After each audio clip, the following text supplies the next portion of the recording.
How to fix Viber not receiving messages on Android phone. Hello guys, in today's video I'm gonna show you how to fix Viber not receiving messages on Android phone. First open settings and now scroll down until you find here apps, and now click apps again, and here just scroll all the way down until you find Viber,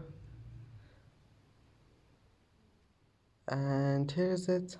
Click on it and then click storage and click clear cache, and now click force stop and go to permissions, allow all of those permissions here, allow all of those,